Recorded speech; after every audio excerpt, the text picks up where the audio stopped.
Greetings and welcome, my friends. This is Pitch Black, our version of the mono black demon deck that is still very popular. With some new cards from the newest set, Demon Black has gotten a huge boost, and it became time to put together our own version of this now monster deck. We're bringing the pain with plenty of removals, as well as strategic men, one of which doubles as removal. We do have some of the usual suspects seen in the typical Demon Black decks, along with some new cards that have not been adopted yet. Let's get in there. We're playing the full set of Cecil, Dark Knight, the little fella that gets down on the very first turn. Cecil may be a 1-drop, but he's juiced. The little fella starts out as a 2/3 with Death Touch, but under the right conditions, he can transform into Cecil, Redeemed Paladin. The transformation boosts his stats to a 4/4 with lifelink. That's quite a lot for a 1-drop. Bitter Triumph is the first of our removals. It's great, as we can either pay 3 life when we fire it off, or we can toss a card. If we've got our reanimation spell, this could let us toss out one of our big boys to bring back later. Note that we can also hit planeswalkers with it, which could matter with Elspeth running wild. Rot-Curse Rakshasa is a staple of Demon Black. For 2 mana, we get a big body as well as a demon to drain the opponent if we get an Unholy Annex down. Sure, it has Decayed, which means we can only attack with it once before it sends itself to the grave, but it also has an ability we can use from the yard. We can exile it and give other men Decayed, which could matter since men with Decayed are unable to block. Strategic Betrayal is another removal. This one exiles an enemy and the opponent's grave along with it. There are entirely too many reanimation strategies in the current standard, and this could give us the slight edge in those matchups. Even if they're not reanimating cards, it is still a removal. Overkill is a new removal. For 3 mana, we can reduce the toughness of an enemy by nearly 10,000. This gives us the chance to take down indestructible men at instant speed. With some of the men running around in the current standard, we made an excellent way of being able to clear those men out, and this does the job, no questions asked. The Darkness Crystal is a great way to reduce the cost of our spells by 1, but it also gives us a little bit of life gain when an enemy dies and ends up trapped under the crystal. For 6 mana, we can tap the crystal and get an enemy out and onto the battlefield on our side. This will effectively deal with men who don't like to stay in the grave, like the Unstoppable Slasher, and any enduring men that die. Coiling Rebirth is our reanimation spell of choice. We can gift a card to the opponent and get back not just one of our men from the grave, but a token copy of it as well. This works incredibly well with Odin, who threatens lethality on the turn after he enters play. Speaking of Odin, he is a true monster with 3 fantastic abilities. He enters and destroys an enemy, then when he gets a second lore counter, gains the ability to end the game with just 1 hit. With our long list of removals, we're sure to be able to connect, and One Punch Man will send the opponent packing. GG's, extra cheese, and thanks for coming on the big show. Upon getting a 3rd lore counter, Odin will draw us 2 cards and make each player lose 2 life. Ardyn the Usurper is a card designed for Demon Black. With him in play, we'll get one of our men or an enemy at the start of combat, and it becomes a 5/5 demon with menace, lifelink, and haste. It's enough to make opponents soil themselves. Sure, he has a high casting cost, but we can bring him back from the grave for a lower price. Unholy Annex is the T card in any Demon Black deck. This is a card advantage engine that also includes a way of getting a big beater on board with the Ritual Chamber. Sure, we lose 2 life for every card we draw, but all we need is a demon in play, and the opponent will lose the life instead. Thanks for taking the hit, bro. I was getting a little low. For lands, we're playing 4 Fabled Passage, the land we can sacrifice to fetch out a basic land. This is just a way of thinning the deck of lands, so we draw less of them in the long run. And 20 Swans. Playing the deck is very straightforward. Populate the board with our early men, and keep opposing men to a minimum. An Unholy Annex on turn 3 could easily give us the firepower we need to keep pounding away at the opponent's life total. The crystal is another way we can gain an edge. By taking the opponent's men and getting their most powerful of the bunch on our side, it also makes our cards cost 1 less, so an Odin can come down for only 5 mana. If we're not able to toss an Odin into the graves early on, he does send himself to the yard if we're not able to connect, and we can reanimate him from there. Getting 2 Odin can be a powerful play and makes it difficult for the opponent to defend from his 1-punch hit that can end the game. Ardyn can make us more demon threats if the opponent is able to snipe the rickshaw or if we don't have one. That's the deck, boys. Let's go play some games. Do you want to play a game? This guy is a real chav, maybe even a giga chav. We're kicking things off with a 3-lander. We've got double Cecil and a removal with our reanimation spell. It's not the best, but it's far from the worst hand. Keep your pants on. Giga Chav might be dropping a Giga Deuce. Let's give them a moment. Bro, if it burns or hurts on the way out, it might be time to consider some salad options. Our Dark Knight is going to give this Giga Chav some repeated application of boots to rear end. Giga Chav is half asleep over there. Put some coffee on, bro, and make it strong. Sure, our guy hits us as well, but when he flits, he can regain some of the life he's dealt us on the way to taking the opponent down.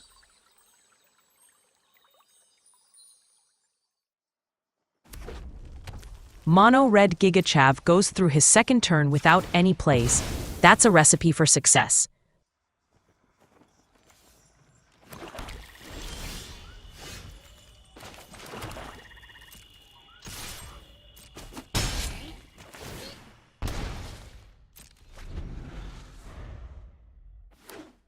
That's 3 mana. Surely there is going to be something this turn. Let's Giga see it, bro. They play out a Caretaker's Talent. This is a very slow token deck if that's their plan.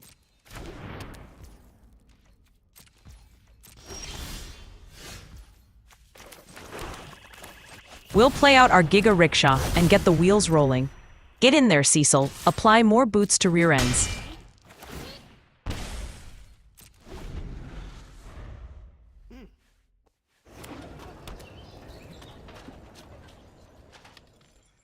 At least Giga Chav is speeding up. He was pretty quick to get this dollhouse down. They follow up with a Builder's Talent.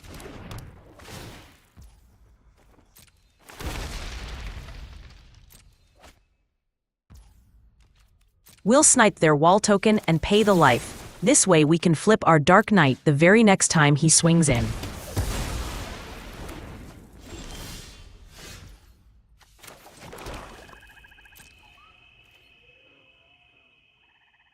Let's go ahead and get in there with both men. Sure, the rickshaw sends itself to the grave, but that's an additional 5 spot the opponent might not be able to recover from. A 4/4 1 mana guy is not power creep, not at all.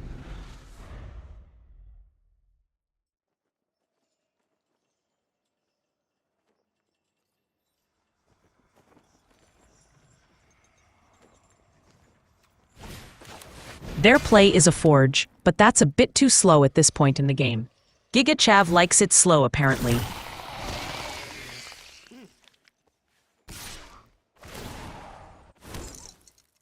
They do get a blocker for our next attack step, even if they've gifted us some life in the process.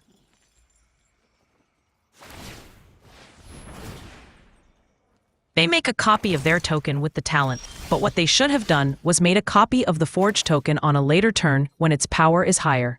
We draw a second Strategic Betrayal, and we'll strategically fire them off to eliminate their token blockers, and we can get in there with our Dark Knight turned Paladin.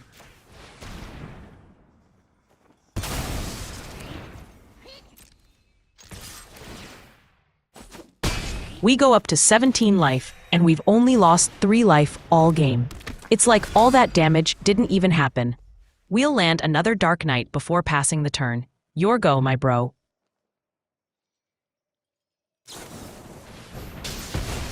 They snipe the Dark Knight with a Helix and they go up to 6 life.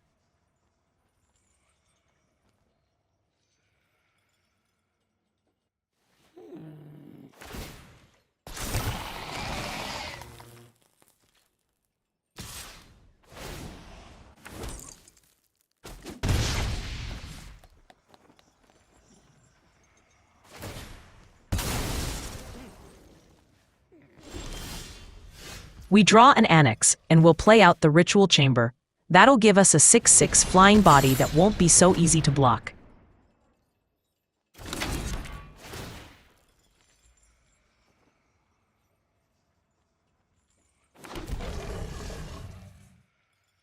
Let's send it.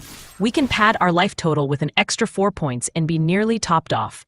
That's a surprise token, but they don't have enough to take down our Paladin.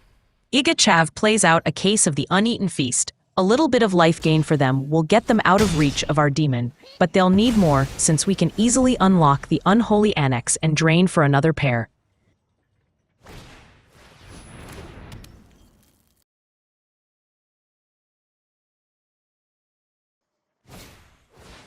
They throw down another builder's talent and clog up the ground.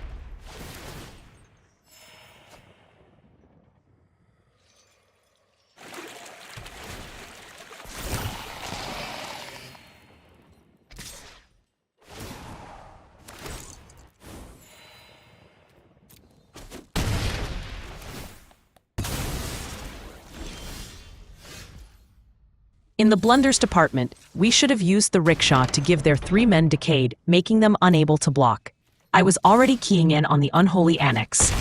And you know how I love my extra card draws. Still, we get them down to 1, and they're in a very difficult position.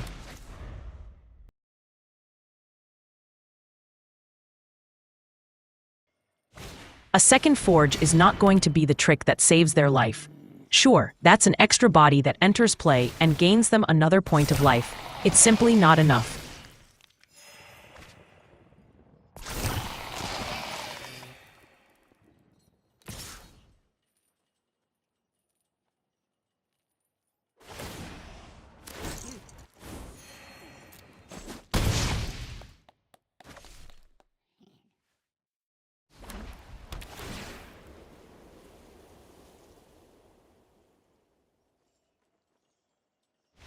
They realize they can't escape and poop it and scoop it.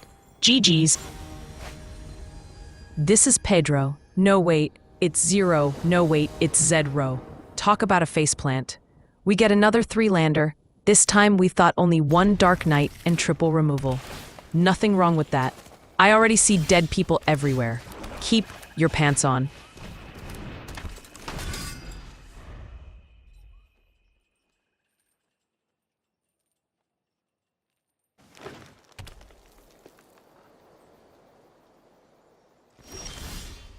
We draw an Unholy Annex, which will add fuel to our hand, and we can use it to burn them down. Let's get in there.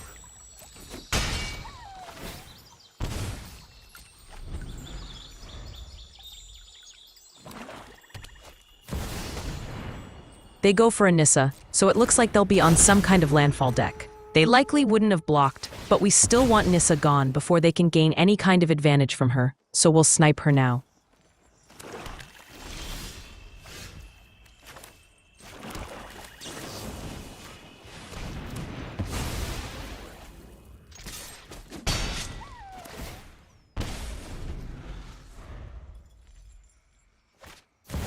They get out one of the newest birds, but it too will have to go away. We're trying to get in for damages after all.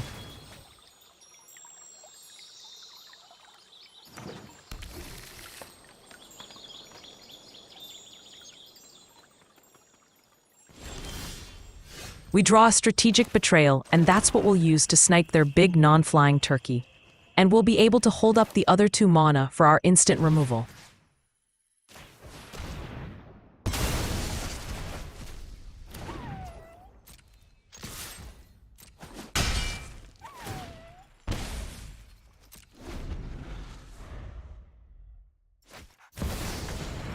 Another traveling chocobo. It's like a bird town around here. At least the sound effect is accurate, and it's not that choking chicken scream. All I see are dead men. No, wait, birds. All I see are dead birds. We're roasting that turkey. Meat is back on the menu, boys.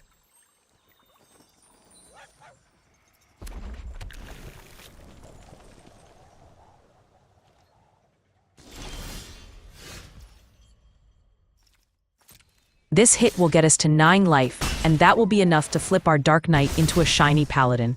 His whole attitude changes when we're half dead. Go figure. The rickshaw would be fine here, but let's go with the Annex and get some more ammo. Reload. And we get another removal. They're going to love that.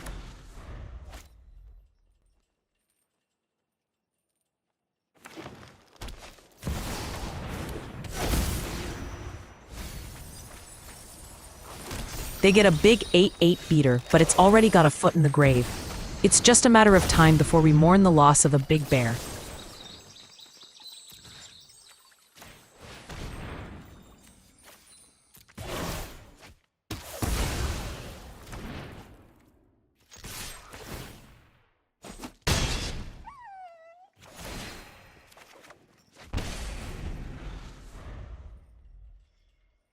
They stain it and get the smell out of town. Thanks for coming on the big show. This is Obelisk with size 3600 underpants. I hope that's a fresh, unstained set. We get yet another 3-lander with double Dark Knight, a removal, and an Annex. This kind of hand will punish slow decks and those without removals. Keep. This guy brought candy to a game of MTG, and he's playing it. Let's make sure we kick them in the sweet spot.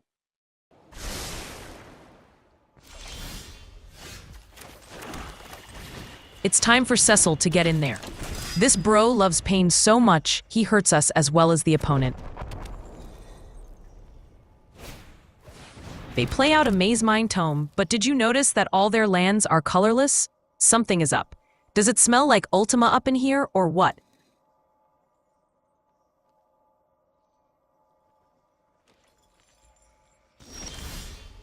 We draw a second Annex, which could be great once we get them both down.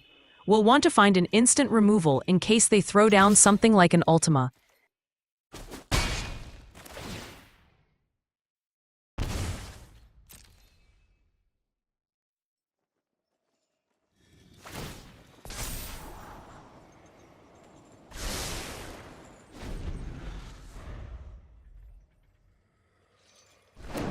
They play another colorless land. Bro, you've given yourself up.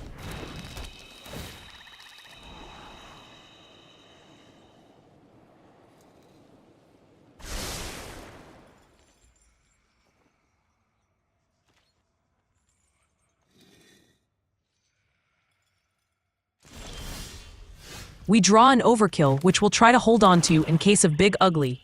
For now, let's get in there and hurt everyone. Ultima is 5 mana, so they won't have it on their next turn. This will let us play out an Annex this turn. There's nothing like some solid hand acceleration that also helps flip our Dark Knight.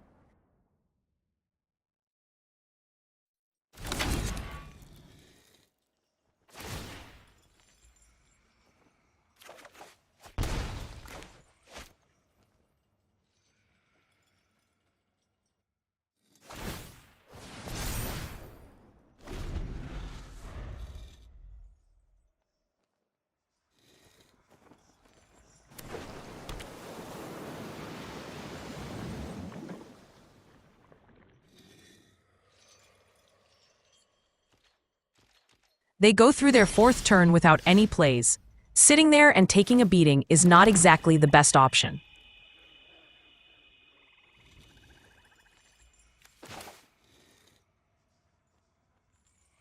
We'll play out our Crystal. It'll make everything cost a mana less, and we can play out a Ritual Chamber on our next turn, even if we don't draw another land. And if they are on plan Ultima, they will have to tap out to play it, so they won't get the rant benefit. Plus, if we snipe Ultima with the Crystal in play, we can have Ultima come over to the Shark side.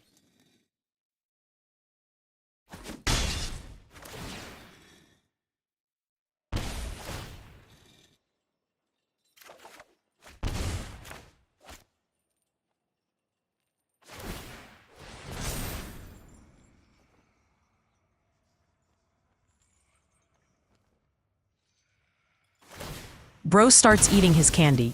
Better hurry up with that Ultima.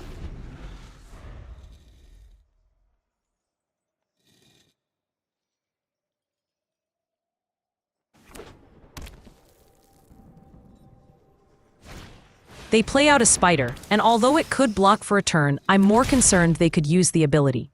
We'll have to get rid of it before we send it. They follow up with a Silex, but it doesn't hit all permanents, only a select few.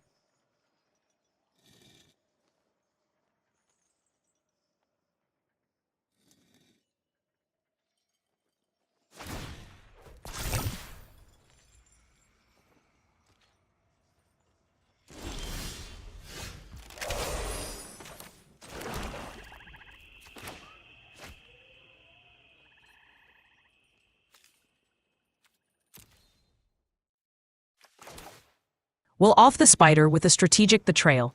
You don't really want the Spider on our side anyways. The Power Stone token it generates would likely help them. We'll save our Overkill for their Ultima.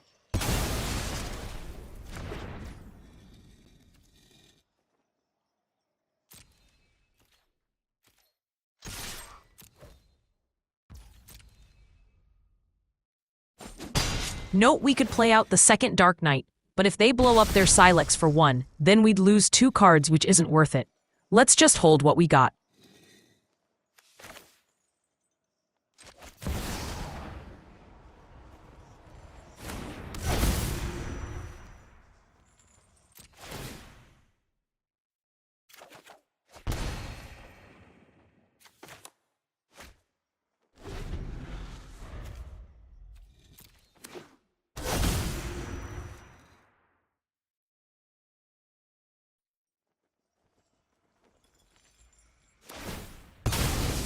They do blow up the Silex on 1.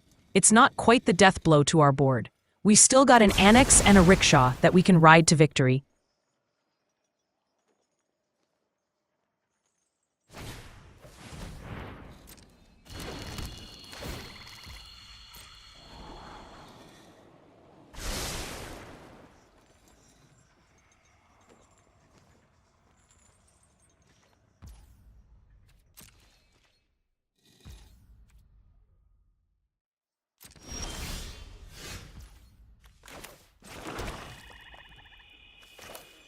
It's time to go for a ritual chamber, and we have the mana to unlock the Annex as well, thanks to the Power Stone token they gave us.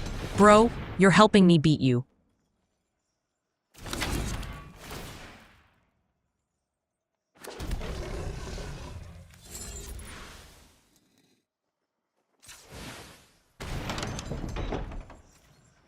We'll send in our Rickshaw, the pain that rolls in for 5, then we'll drain some life away as well.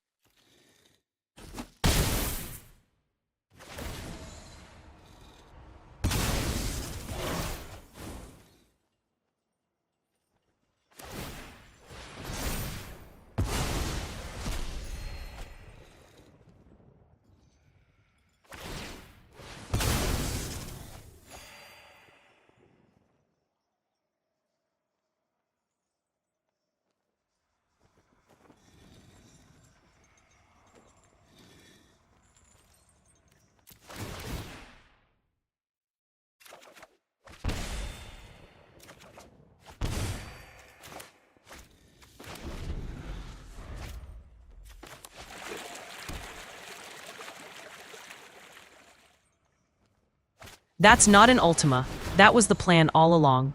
Luckily, we have a removal, and we might have too much stuff for them to be able to snipe. They did seem to have a good deal of cheap artifacts, so let's see how this goes. Fate flows as evil will put an end to this I know many arcane rituals. That's both enchantments gone. We've still got our token, at least.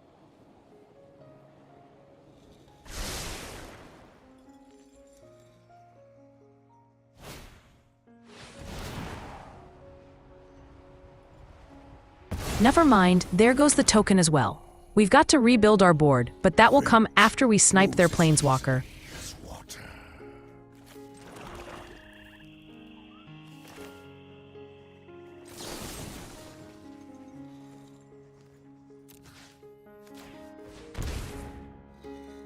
We'll snarl you later, bro. Good night, sleep tight, don't let the shark man bite.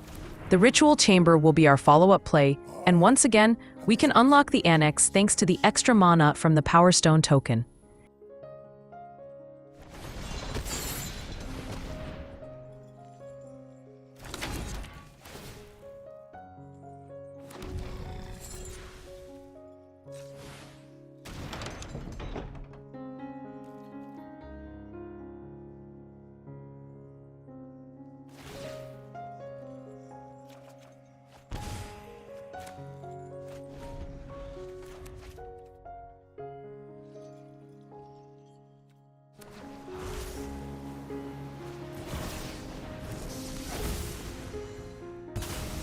They even play the portal.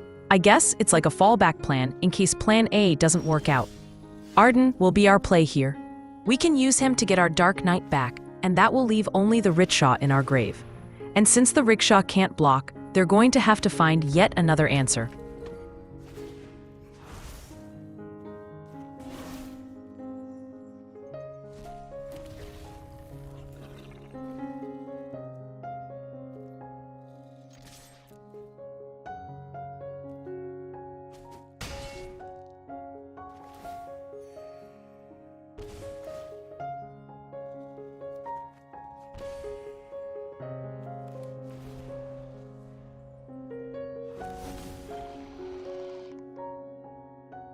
Enjoy the rickshaw, bro. That guy can't block.